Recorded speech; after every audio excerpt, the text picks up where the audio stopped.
samahan niyo ako magluto ng ulam namin. Di ba? Kanina pa ako hindi nagluto.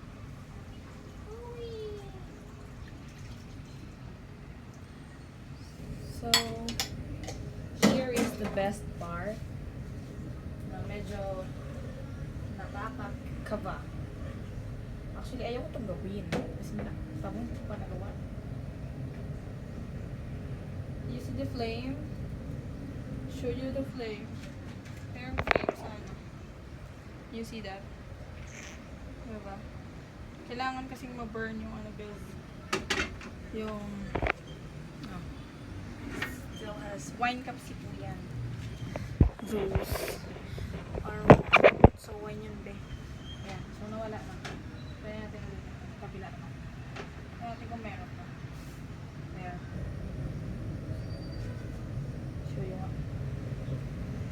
May napoy sa kawali ko. Ayan.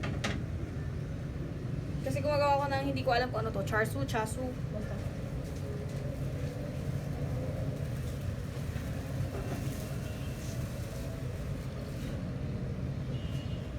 Pinakay ko na. Baka kaya mahawak pa yung gasol ko. Sige, alam ko. And then,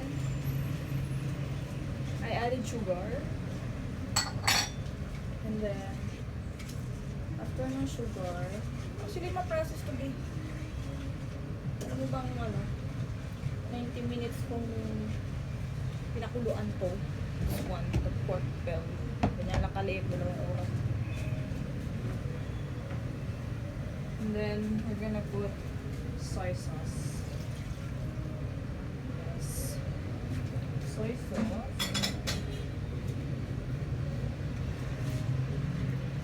After the soy sauce, ako naman yun. So, pagkatapos ng soy sauce, dagdagan natin siya ng yung sabaw na pinaglagaan nito.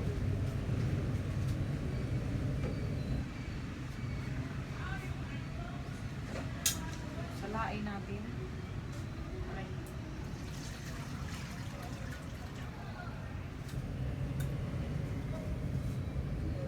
So, yan. Kailangan natin salain.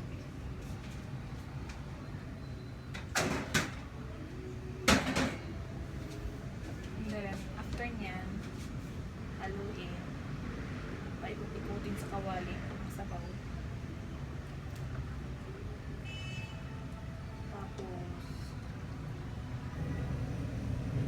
And then, we're gonna add some water. 500